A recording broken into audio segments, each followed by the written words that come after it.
700 orang. Wis.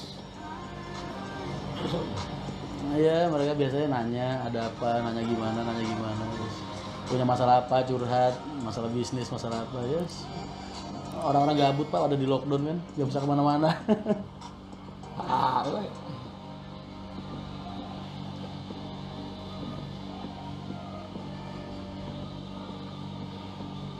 Gimana? Kalian mau tanya jawab sama Pak Haji?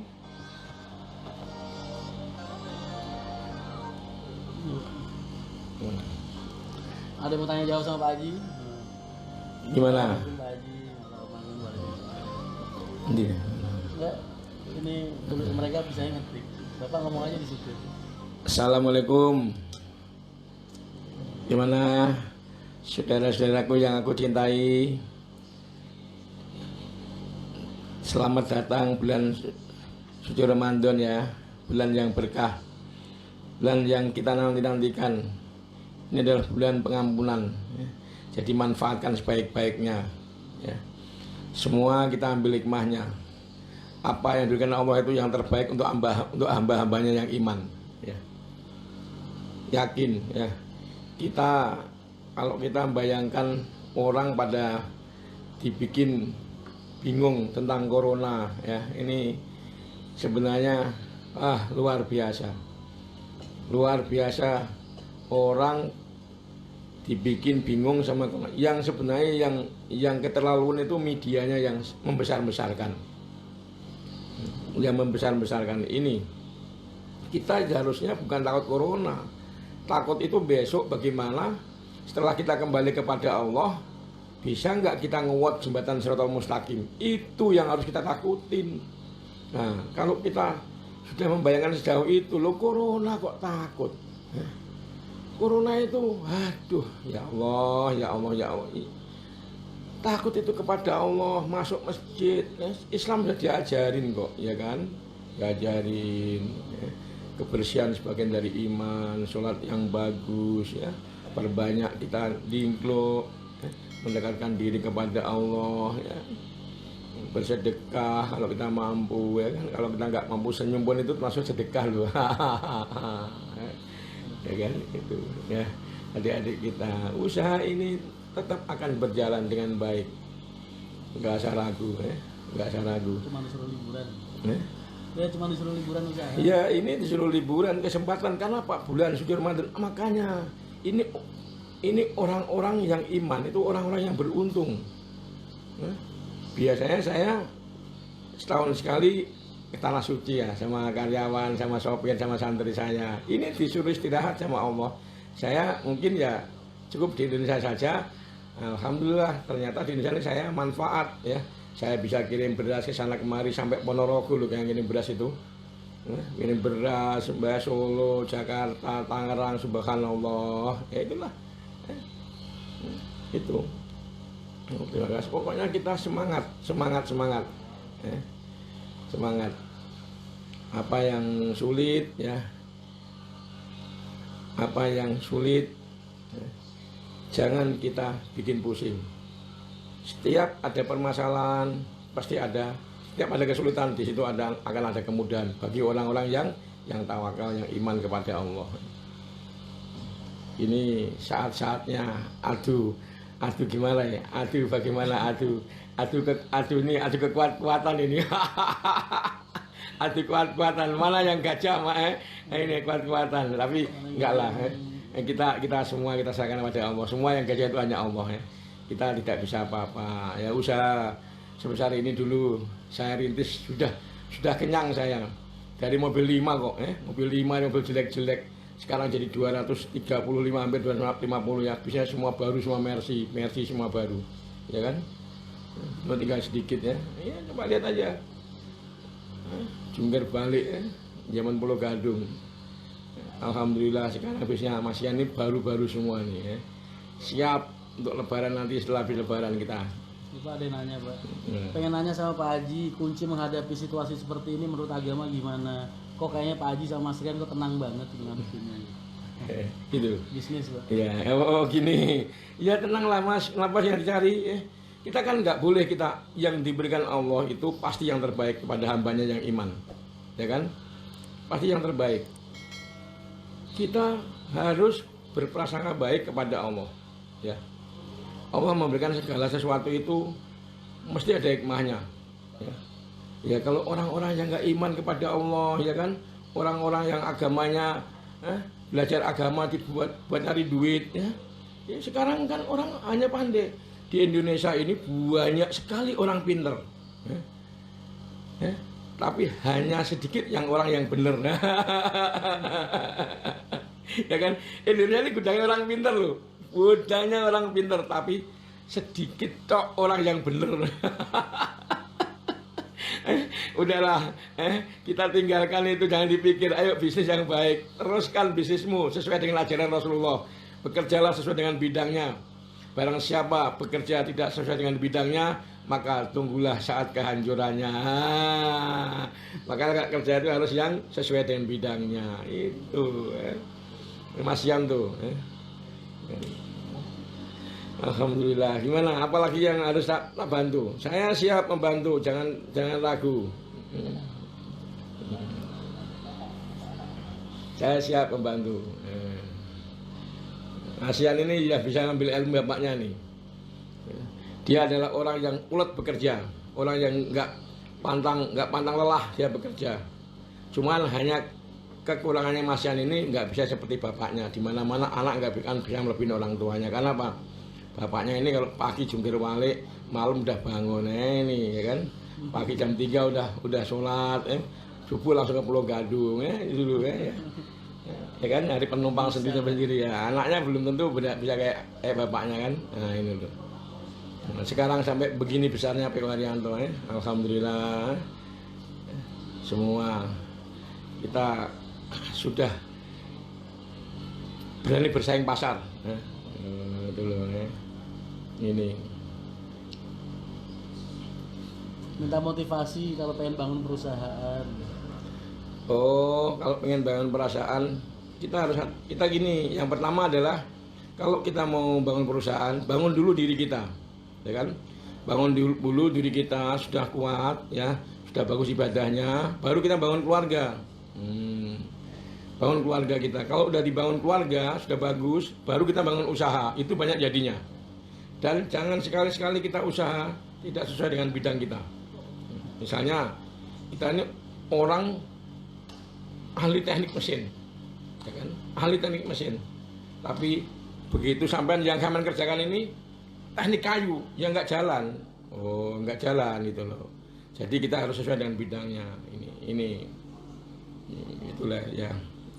Kenapa masjid sekarang banyak ditutup, Pak Haji? Oh, ini yang nggak benar sebenarnya. Masjid yang ditutup itu ada apa, ya kan? Kenapa kita takut? Masjid itu kan rumah Allah. Di luar negeri itu, tuh Mbak lihat tuh, di negeri-negeri luar. Sekarang masjid ramainya bukan main. Kok negeri kita malah masjid ditutup? Kebalik kita nih, kebalik. Inilah dunia udah kebalik. Akhir zaman, hati-hati waspada akhir zaman ini. Ya, waspada akhir zaman ini. Jangan kebelingan kita, jangan sampai salah pilih kita pengikutnya. Ya, Imam Syafi'i lihat hentikannya. Akhir zaman ini kita suruh milih ulama. Ulama siapa yang kita pilih? Ulama sing dibenci sama orang-orang kafir, yang tidak disukai dengan pemerintahan. Ini sampai itu ikutin. Ulama yang tidak mau dikasih apa-apa, ulama yang menegakkan kebenaran, ulama yang amar ma'ruf nahi mungkar berjuang itu, meninggalkan kejelekan, menjalankan kebaikan, itu ikutin. Ya, itu. Pak Haji Haryanto, alhamdulillah ya kan, bis 5 sekarang jadi 200 lebih yo, iya dah bayangkan Ini ada pertanyaan, Pak. Keringanan itu hanya didapatkan untuk pengusaha yang punya pinjaman 10 miliar ke bawah. Kalau kayak Pak Haji kan pinjamannya pasti di atas 10 miliar. Itu gimana ngadepinnya Pak Haji? Justru kayak gini nih malah saya beruntung kok. Ya tetap dikasih keringanan sama bank ya kan. Kita tetap santai-santai aja. Kita malah untung kok, malah saya kemarin malah bisa lunasin kok. di saat sulit kayak gini, P.O. Haryanto bisa ngelunasin. Itu kan luar biasa itu. Sebagian kecil-kecil lunasin. Alhamdulillah itu. Ya kita harus minta keringanan. Jangan nggak minta keringanan. Kita nyari duit ini, ya kan? Kan menguntungkan bank juga. Bank juga kalau nggak ada nasabah yang baik-baik, bagaimana bisa muter dia, kan? Nah, itu. Enggak, Mas Atta, apakah Pak Wiranto mendapatkan keringanan perpanjangan pajak STNK? Enggak ada. Nggak, kalau pajak STNK nggak ada. Enggak ada keringanan. Pajak STNK itu tetap rutin seperti biasa berjalan, ya. Bahkan saya juga tetap perpanjangan STNK, nggak ada perpanjangan STNK itu, nggak ada, ya. Tetap seperti biasa STNK. Saya Bagaimana tiap pendapat Pak Haji kalau kita ngutang bank buat usaha? boleh, nggak apa-apa, karena saling menguntungkan, ya. Boleh. Kita ikutin kaul ulama yang memperbolehkan. Nah, boleh. Kita boleh, asalkan saling menguntungkan, tidak saling merugikan. Ini yang penting. Karena apa? Dia juga untuk kehidupan ekonomi Indonesia. Yang nggak boleh itu, ya, rentenir yang nggak boleh itu. Minjem orang minjem buat makan. Minjem buat makan, ya kan? Bungain yang tinggi itu nggak boleh. Yang nyari keuntungan sendiri, iya nggak, itu nggak boleh. Kalau saling menguntungkan, boleh. Karena apa? Kita juga buat usaha dan hasilnya usaha itu juga bukan untuk kita aja, dipergunakan untuk membagi-bagi kepentingan masyarakat yang tidak mampu. Itu sangat istimewa itu. Pak Haji, mana yang lebih penting, mencari usaha untuk mencari untung atau mencari berkah? Ya mencari berkah lah. Kalau untung itu hanya saat, kalau berkah itu langgeng. Hidup itu simpel kok. Kalau berkah itu gampang, ya kan? Kita jalankan perintah Allah, jauhin larangan Allah, udah. Bicara yang benar, nggak boleh bohong, ya kan? Jujur kepada siapa aja, selalu harus jujur gitu loh. Nah, sekarang ini kan lihat sendiri kan, Indonesia ini gudangnya orang pinter, gudangnya banyak sekali orang pinter. Yang sedikit itu hanya orang yang benar, itu yang sedikit. Beda kalau orang di Indonesia ini yang dikerjakan sama yang di hati beda. Beda, jadi yang dikerjakan sama yang di hati itu beda. Itulah orang Indonesia itu gitu. Mas waktu kecil gimana Pak Haji? Kenapa imut mulus? Wah, waktu kecil dia lucu sekali. Wah, tanggungnya pakaian kodok dulu tak jak nyopir waktu bapaknya nyopir mobil perang, masnya di depan itu. Wah, nggak pakai AC. Juga di depan tuh sampai ketawa-ketawa ya. Mencolot tuh kan mobilnya kan bannya 10 itu dulu tuh.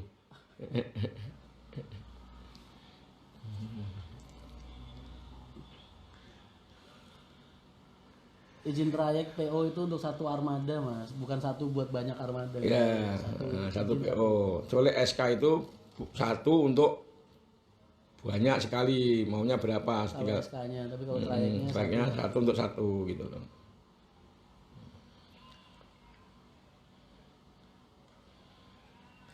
Dan akan ada konvoy demo 500 bus karena pandemi wabah.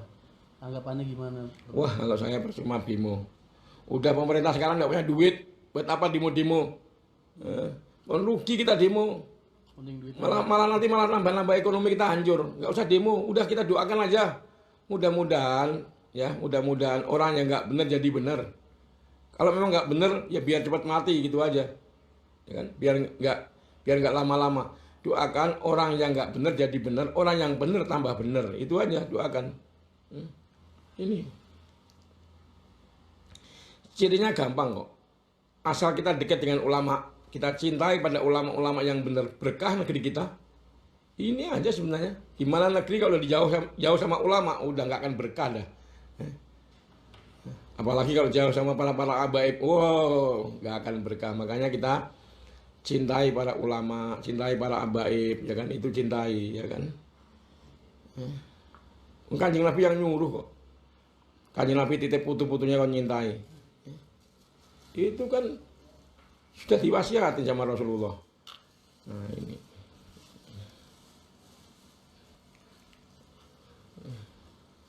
Sekarang itu banyak orang pintar, banyak orang belajar agama tapi tinggu golek kepentingan pribadi, golek popularitas, ya, golek gaya-gayanan, banyak, ya kan banyak. Oh, aku punya masa sekian. wani piro. Oh, wani piro. Oh, agama wani piro. Oh. Nah, kan ngeri kan kayak gitu tuh kan nggak boleh kan. Kanjeng Nabi dulu kan bukan begitu. Kanjeng Nabi itu dagang, duitnya buat agama. Sampai wafat Kanjeng Nabi nggak punya apa-apa loh. Kalau kayak gini aja pada bingung. Kanjeng Nabi 3 hari pernah nggak makan. Bayangkan, apa nggak nangis kita? Perutnya diganjel sama batu. Coba bayangkan, daharnya apa? Daharnya cuman wiridan. Bayangkan, selalu ingat kepada Allah itu daharnya Kanjeng Nabi. Coba bayangkan, baru begini aja, udah serahkan sama Allah, beres semuanya. Masuk masjid, sholat berjamaah yang bagus, sholat subuh yang bagus. Di situ sholat subuh itu terbaik, ada magnet yang banyak di dalam sholat subuh itu sebenarnya. Kalau kita bisa menghayati, kita bisa nerawang ya. Lihat, sholat sunahnya qobliyah subuh itu kebagusannya dunia ini kalah. Saya sini dunia. Itu baru sholat qobliyahnya. Lah, sholat wajib itu piye? Wah, akeh pahalane akeh kaya apa? Lah itu loh Itu. Itu magnet semua itu di dalam sholat subuh itu. Magnet menarik rezeki, mencari keberkahan, kebaikan. Wah, luar biasa itu. Itu dalam sholat subuh padahal hanya 2 rakaat kletek, paling nggak ada 10 menit, nggak ada 5 menit. 5 menit paling banyak. Coba bayangkan. Ayo jalankan sholat subuh yang bagus. Berjamaah. Jangan tinggalkan sholat jamaah. Gitu. Tuntun semua anak istrinya ajak masuk masjid. Itu tentrem nanti hidupnya. Nanti baru bahagia kita hidup itu.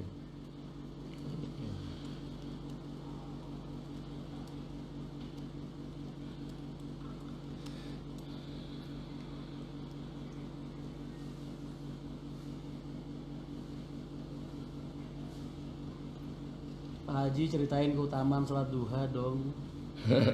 Sholat duha itu memperkaya. Sholat duha itu memperkaya. Orang yang ahli sholat duha, yang istiqomah, itu ada pintu surga sendiri, dan itu memperkaya kita. Oh, makanya sholat duha yang benar, ya kan? Sholat duha, lakukan sholat duha, nggak usah banyak-banyak. Kita kalau memang banyak-banyak kan batasnya hanya 6 kali salam. Kita 5 kali salam, 4 kali salam, ya kan? Kalau nggak kuat 2 kali salam. Oh, yang penting kita rutin, itu loh, ya kan? Itu makanya kalau kita usaha harus dilengkapi apa? Sholat sunahnya dibangun, duha dibangun, sholat malam dibangun, puasanya dibangun. Wah, itu jos itu, jos itu. Kalau kepengen sehat, Kanjeng Nabi ngendikane piye? Kon poso. Oh, kon poso. Makanya puasa Ramadan ini jangan kamu tinggalkan. Sehat badannya. Minggat corona itu. Amin. Maka situ santai aja, enggak. Aku nggak mau pusing, nggak mau dengerin corona. Ngapain dengerin corona? Aku mau, dan jangan lupa dibaca ayat kursi setiap sholat. Ya kan? Setiap sholat, setiap melangkah, setiap kemana, ingatlah kepada Allah. Kalau mau tidur, wudhu dulu. Itu. Pak Haji, ini anak-anak saya minta didoain supaya hidupnya pada berkah. Oh, tiap malam tak doain. Pak Haji tiap malam tuh doain semua. Tak doain semua. Tak doain, tiap malam tak doain. Kita makan dulu. Yuk. Udah dulu ya, makan dulu ya. Dah, sayang. Jadi, makan Dedi. Ini apa Dedi ini? Kutuk, Pak. Semur kutuk. Ayo makan. Iya, Pak. Makan Dedi.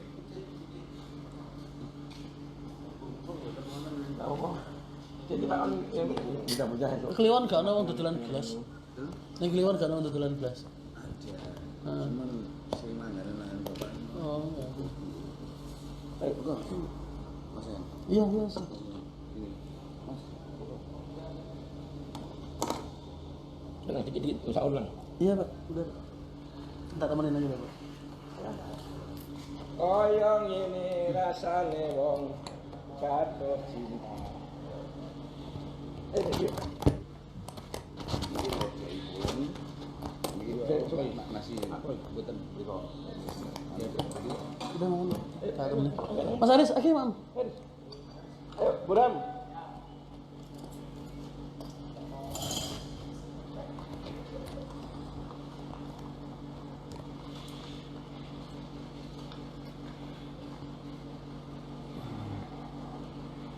Ini. Iya Pak, udah Pak. Masa habis makan tadi barusan. Gado rumah Alin masak banyak banget. Udah, mau makan sama. Lu tuh ya ada bapak nanyanya jangan yang receh-receh kenapa? Gua kan malu sendiri. Aku tuh sungkan sama bapak. Masalah bunga aku udah pernah jelasin dulu. Gini loh, kita ini orang-orang yang posisinya sebagai tolabul ilmi. Kita ini bukan ulama loh. Jangan salah, kamu itu bukan ulama, saya bukan ulama. Kita ini bukan orang yang pintar, tapi kita ini orang-orang yang belajar. Kita punya keistimewaan dari Allah, yaitu apa? Taklid. Ulama yang mengharamkan riba dan ulama yang menghalalkan riba itu aja tidak saling menyalahkan. Paham? Ada ulama. Sekarang gini, Mbah Maimun, Gus Dur, ulama-ulama NU nih, Nahdlatul Ulama, mereka menghalalkan riba untuk bukan menghalalkan riba, maaf. Menghalalkan pinjaman bank untuk konteks usaha. Sedangkan ulama-ulama yang mungkin sedikit berbeda pendapat dari beliau, dari mereka semua, mereka mengharamkan riba secara mutlak. Kamu itu tugasnya bukan menyalahkan salah satu dari mereka, itu bukan tugas kamu, bukan kelas kamu. Paham? Tugas kamu hanya meyakini mereka, mana yang kamu pengen anut. Dan nanti mereka sendiri yang akan bertanggung jawab di akhirat atas apa yang kamu lakukan di dunia saat ini.